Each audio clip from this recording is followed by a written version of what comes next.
Hi there, welcome to another session of In Conversation With. Today I am joined by Jonathan Simon. Jonathan, hi. Hi, Dan. Good to see you. Jonathan, in addition to being very well known in public relations and government relations, is also a trustee at Education Development Trust. So I have a lot of time with Jonathan outside In Conversation With. But apart from that, let me ask Jonathan, please could you introduce yourself, give us a bit more background so the viewers can get a sense of your background in the sector, particularly in education. Yeah, absolutely. So, as you say, other than being a trustee of EDT, I have worked in education policy, mostly in the UK, but also internationally for about 20 years or so. I worked in the UK government for 10 years. I worked in 10 Downing Street for a period of time. I worked in the Treasury. I worked in the Cabinet Office. And I left government. And since I left government, I have worked in sort of in and around government relations field. So I've worked in think tanks, I've worked in a foundation, I've worked in private sector organisation, and I now work at Public First, a consultancy where I lead all of our education work. So everything I've done for the last 20 years has been sort of about government or in government or working with governments or through governments. That's really fascinating. What a 20 years it's been for education and skills widely in the UK and globally.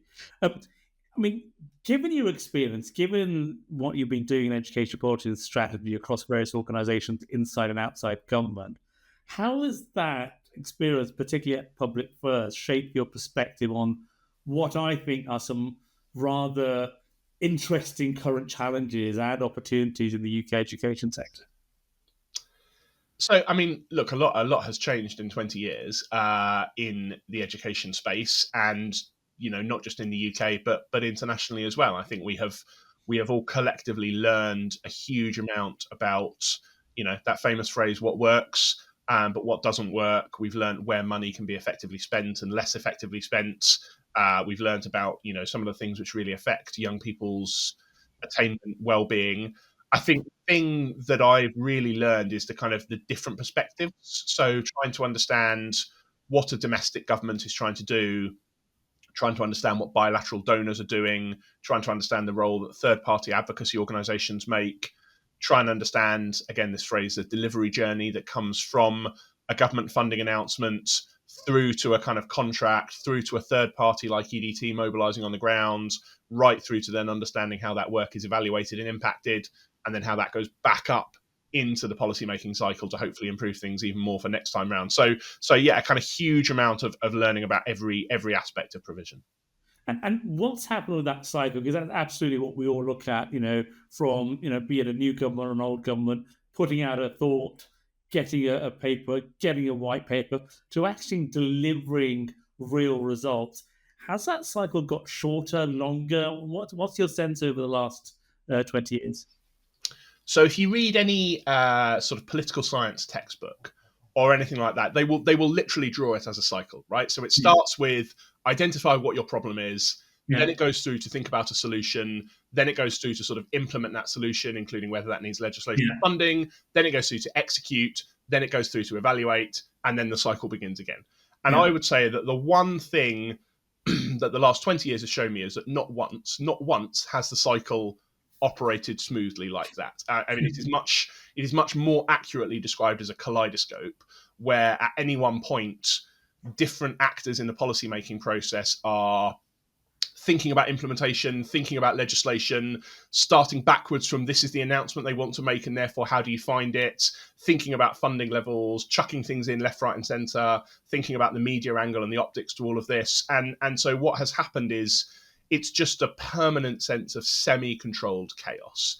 And this is as true in high income countries with very, very large bureaucracies as it is with low income countries. And again, if I just think about the UK, for example, the thought that there's an organized, carefully designed, efficient process whereby the DfE only does the things that it has logically concluded are the right things to do and has carefully and thoughtfully ruled out everything else, I mean, it's just for the birds, right? That is just not how Yeah. policymaking works and never has done. I may come back to that later because I've got some particular views which I'm always very cautious to share. I'm getting more and more open with my views, but I'll come back to later. Uh, you obviously had a great experience working with the Varkey Foundation, and a lot of people in education globally know the role that Varkey Foundation has played. And you had a great focus in terms of global education. What lessons do you think that we can learn from international educational systems, if any, that could be applied to the UK education landscape?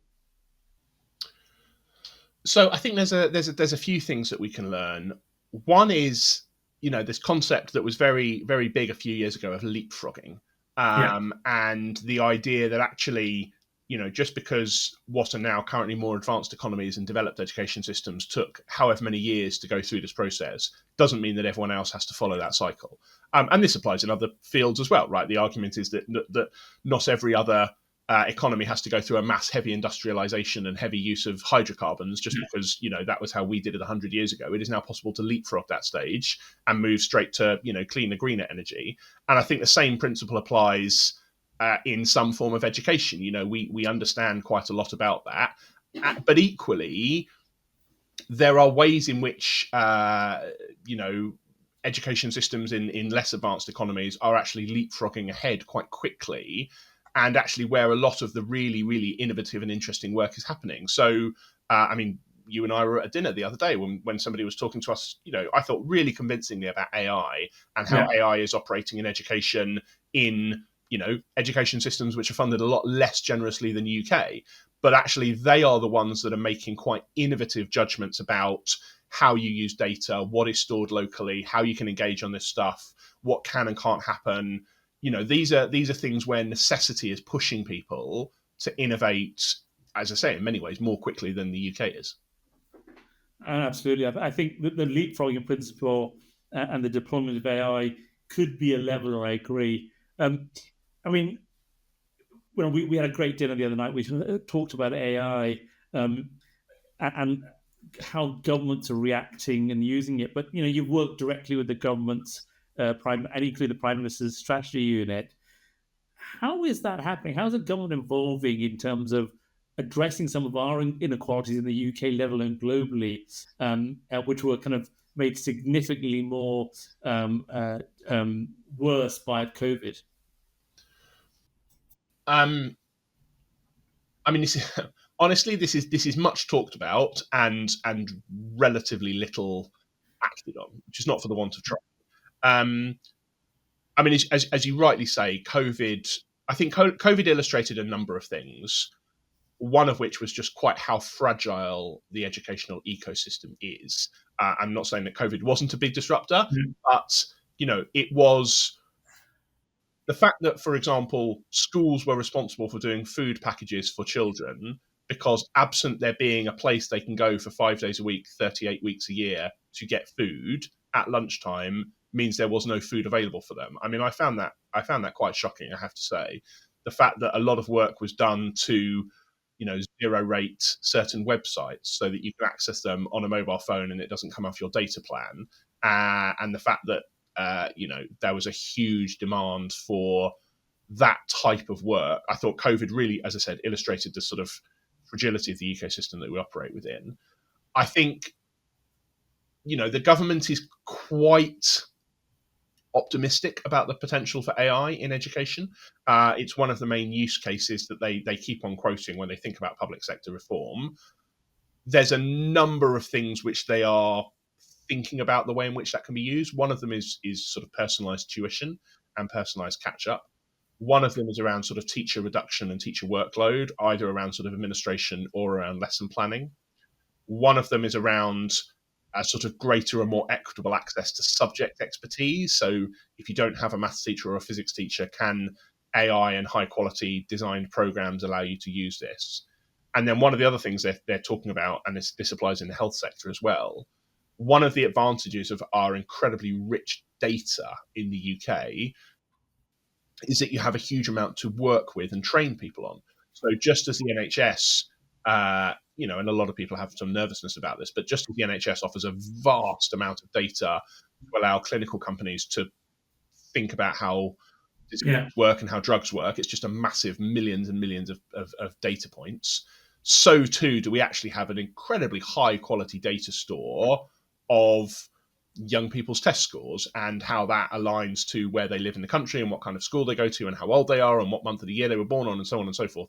So actually training high quality AI with all the appropriate safeguards on that is not just a potential leveler, it's a potential leapfrogger. So there's a lot of excitement in government about this. I think the one thing I would say is that very often, kind of, I mean, it's a bit like the development of an AI product itself, right? Getting something from a startup to a scale up or a Yeah. scale up to a real mainstream product is hard. And at the moment, AI still, it doesn't quite sit with a small group of evangelists, but it's not Yeah. a lot more widespread than that. And I would say the median civil servant or the median public sector worker is not especially engaged with this yet. Now that might change, and the government is placing, I mean, quite literally a big bet that it will change. It's funding an awful lot of sort of test and learn projects across the public sector. It's identified actually multiple billions of pounds that they want to use for various transformation programs, but we have yet to see that really yet take effect. I mean, it's really interesting as you and I have been both involved in a previous organisation where we knew how rollouts work and how long it takes, etc. So yeah, that scale up is really interesting.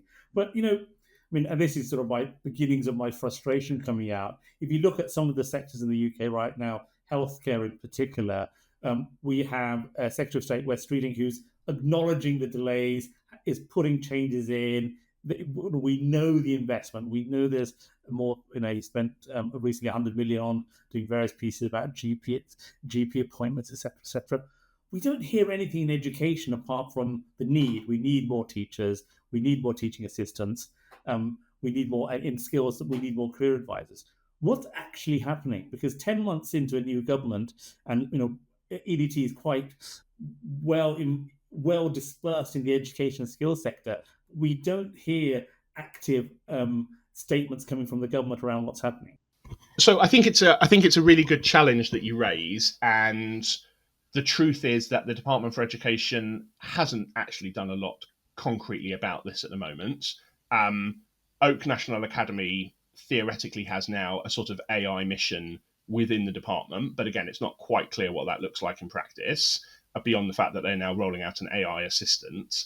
And there is not, as you correctly say, the same level of urgency, the same level of focus, the same level of initiatives that, for example, the Department for Health is pushing out. I think that reflects the fact that there are different levels of expertise and enthusiasm within the cabinet. So Wes Streeting on a personal basis is very committed to this. People like Peter Kyle are obviously very committed to this. There's a lot of rumours going around as we are recording that the Secretary of State for Education is shortly to be reshuffled out. Peter Kyle is one of the people that's rumoured in the press to be her successor. Were that to happen, I'm pretty sure the Department for Education would start to move on this stuff very quickly. So a lot of this does depend often on the personality of the Secretary of State, Yeah. as well as the kind of the institutional view of the department. And for the last 15 years, the Department for Education has been relatively skeptical about technology because a succession of ministers and one schools minister in particular has been very cautious on EdTech. And that drives a kind of an institutional culture in the department, and that takes some time to change. And that's such a shame. I've been in education technology for the last 15 years, and if you get it right, it makes an enormous difference. You just need the disciplines and the ability to articulate what good looks like. And you mentioned Oak, and again, I've always challenged Oak on their quality metrics and efficacy. There is no point rolling something out, even with an AI assistant, if the underlying quality metrics aren't there. But I look forward to see what they do. Now, in terms of that public-private partnership that could support this, what can we do to leverage that outcomes? I mean, EDT is a charitable trust, and we operate in a very commercial environment, and they're to support the government. But what can the government do to engage in public and non-public organisations to kind of get a better outcome for students in education and employees or individuals who want to enhance their skills? I think the government or the Department for Education is very open to this because, I mean, both on a philosophical basis, but also on a practical basis, which is that it is simply not possible for what is now 8,000 civil servants sitting in London and Sheffield and Darlington to actually implement and roll out almost any of the things which they want to do. And I'm not just talking about things internationally. If we take the careers work that EDT does, for example, it's incredibly important, but it is simply not feasible for all of those people to be Department for Education civil servants, and for the DfE itself to mobilize a program like that, or similarly to do skills program training, or to do early years workforce development, or to run and manage behavior hubs. All of these things require private and public organizations to be able to move quickly and to stand things up and to deploy people and to have the systems and processes to do that. And the department, I think, is very open to and amenable to this. The difficulty, as ever, with these things is contracting them properly, procuring them properly, making sure that the right organization has won the bid, making sure taxpayers' money is well spent, and then conversely, though, not letting out a contract and then wanting to put so many controls in it that actually you don't get that kind of innovation. One of the things that has frustrated me hugely in the past few years is that I could name several contracts where either the wrong organization is picked or the right organization has been picked, but the restrictions that government places on it are so extreme that there is just simply no room for innovation at all. That in an effort to secure good value for taxpayers, which is obviously laudable, the sets of KPIs, the reporting metrics, moving away from managing against outcomes to frankly managing against inputs a lot of the time.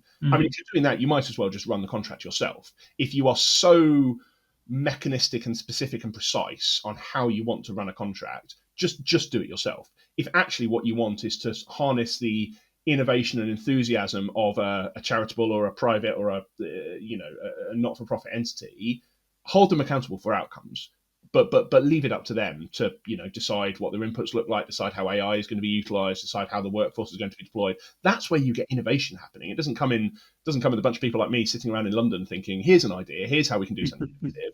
It comes from organizations like EDT on the ground, seeing how things work.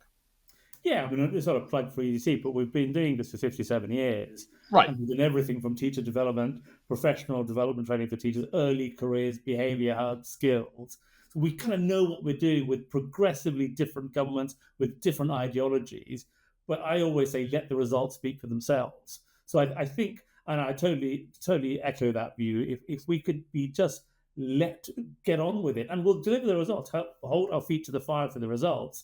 But if we're allowed, and one of the examples is, we want to drive AI, so don't put out contracts where you're not allowed to involve AI or you're holding back on technology. And I understand the requirements. I understand we need to make sure we have with elements where a human interaction is required. I get that. That's very relevant in a lot of the stuff we do. But that has to be enabled by technology, because otherwise it may just not be viable for the providers to support the government at those ventures. Now, one of the things that I talked about recently, and the frustration I had was the lack of a national plan. It sounded really almost 5-year plan territory, and I'm not going back to the Cold War or back to Soviet 5-year plans or Chinese 5-year plans. It's about a combined overall strategy which allows us, the supporters, to stand behind a plan. Give me a plan we can support, a national plan to drive skills improvement, to grow the economy. And it's very difficult when there's just a bunch of point solutions to see what the overall vision and purpose is. How do you put that from your perspective into context as to what could come or what should come from the government? I mean, I think we're seeing the lack of this right across government at the moment. And one of the things that has become very clear in the light of the local election results here in the UK is a lot of criticisms that the government hasn't set an overall political direction. And if you don't have an overall political direction, then it's quite hard to design policy because, let's, for example, think about how teachers are trained. Every single government wants to train teachers, as long as we have a state-funded education system, unless and until we had a libertarian paradise in which there was no state funding. Let's just stipulate that every single government wants to train teachers. But the minute you get beyond that sort of fairly truistic objective, you start to get into debates about how and where and why. So, should this be led by universities? Should it be led by schools? Do you have a preference? Do they have to be graduates? If they have to be graduates, do they have to have a minimum level? Should they be trained for a month, or for 2 months, or for 6 months, or for 12 months, or for 3 years? Should they all have PhDs? So on and so on and so forth. These are all legitimate things which government could decide to do. And if you're the Secretary of State, you might have a personal view, and you might get advice from your officials that says, well, look, Secretary of State, if you mandated it to everyone has to have a PhD, we'd only have, a few hundred teachers in this country, so we'd be a bit stuck. But ultimately, unless you have a kind of political steer, it's quite hard to set a policy steer. Or at least even if you set a policy steer in the Department for Education, it might be slightly contradictory to the policy steer being run out of the Department for Health, for example. So to give one very practical example at the moment, the Department for Health is very, very keen indeed, for very sound reasons, that we have a lot more people trained and working in the NHS. If you believe the visions of the NHS's long-term workforce plan, something like 1 in 11 people in the entire UK labour force and 50% of the entire UK public sector will be working in the NHS in the next 15 years. That's the level of extra demand we need. Now, a lot of those people will need to be trained up to degree level or above degree level, and the NHS is very keen that a lot of them are trained through degree apprenticeships. So this is not just doctors, but nurses, paramedics, various allied health professionals, radiographers, you name it. At the same time, the Department for Education is saying that they want to defund level 7 apprenticeships and maybe some level 6 apprenticeships because they think the money's being spent badly. They think it's being spent on, people like you and me going and do MBAs on the taxpayer's dime. Actually, the truth is that the vast majority of people doing these degree apprenticeships are doing them in public sector professions. Now, there is an argument that says we should, cut those and focus them on young people. And there's an argument that says we should use them to support people coming into the NHS. But we can't do both. You have to choose. And at the moment, the Department for Health is doing one thing and the Department for Education is doing another.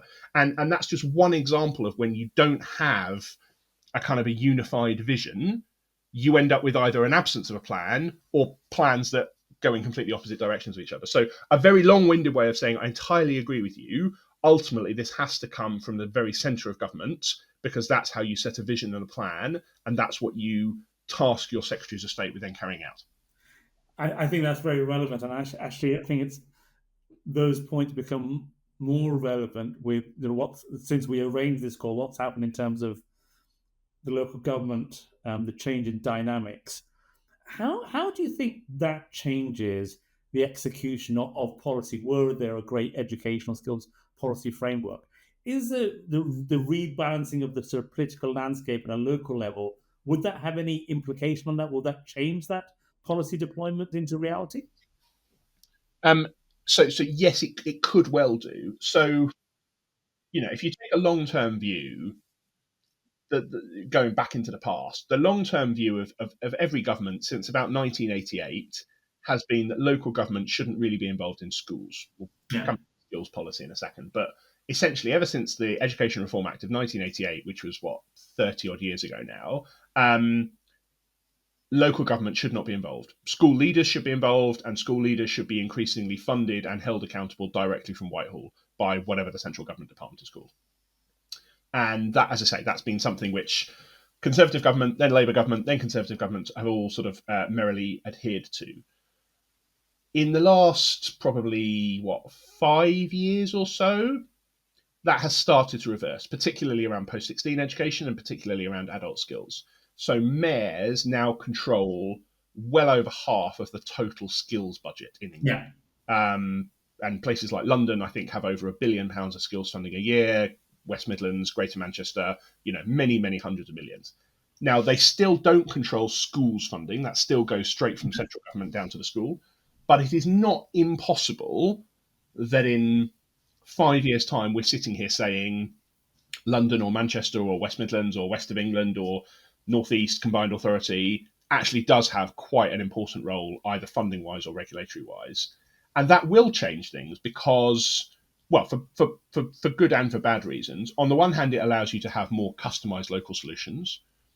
On the other hand, you risk potentially fracturing the policy-making environment into 2 or 5 or 10 or 20 different policymaking environments. And actually, if Greater Manchester goes one way and the North East Combined Authority goes another way, you potentially have a sort of a fracturing of things, and it just makes it more complicated. Yeah. But if I had to bet, I would say if we were sitting here doing this podcast in 5 years' time, mayors will have more rather than less influence.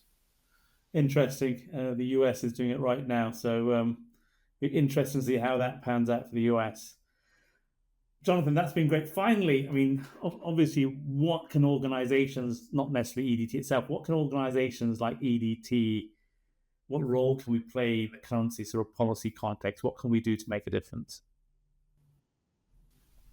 I would say never underestimate the lack of knowledge and up-to-date data points government officials have. Government officials are incredibly busy, and they are even more so now because administration budgets are being chopped in the civil service, and that means headcount is being reduced, and that means people are doing more with less.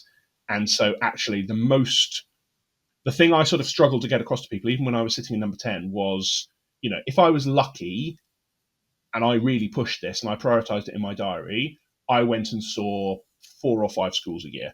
And I met people occasionally at dinners or at a sort of conference thing.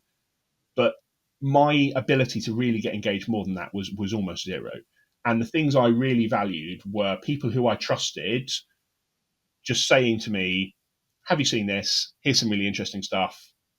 We've just done some great work up in the Northeast, which has shown that, we've managed to get 65% of job seekers into a job and they've stayed in a job. Or have you seen some really interesting work that actually we didn't do, but, a really interesting bit of work that came out of a multi-academy trust down in Cornwall that's managed to reduce the absence rate by 15 percentage points by doing ... And those sort of up-to-date case studies with data, crucially, it's got to have data, it's got to have is absolutely invaluable, because that gives you a real sort of fingertip touch of what's going on out there, and people just don't have that. I think that's really insightful, and actually plays very well to what EDT's been doing across the UK and globally in terms of data and evidence of efficacy as well. Absolutely. Jonathan, it's always a pleasure to talk to you. We can have no doubt carry on for a few more hours, but people will just turn off at that stage, I'm sure. But thank you very much for your time. Really appreciate it. And again, we shall catch up again soon. Thank you, everyone, for listening in. It's been a fascinating conversation with Jonathan. Look forward to catching up with all of you at the next In Conversation With. Thank you.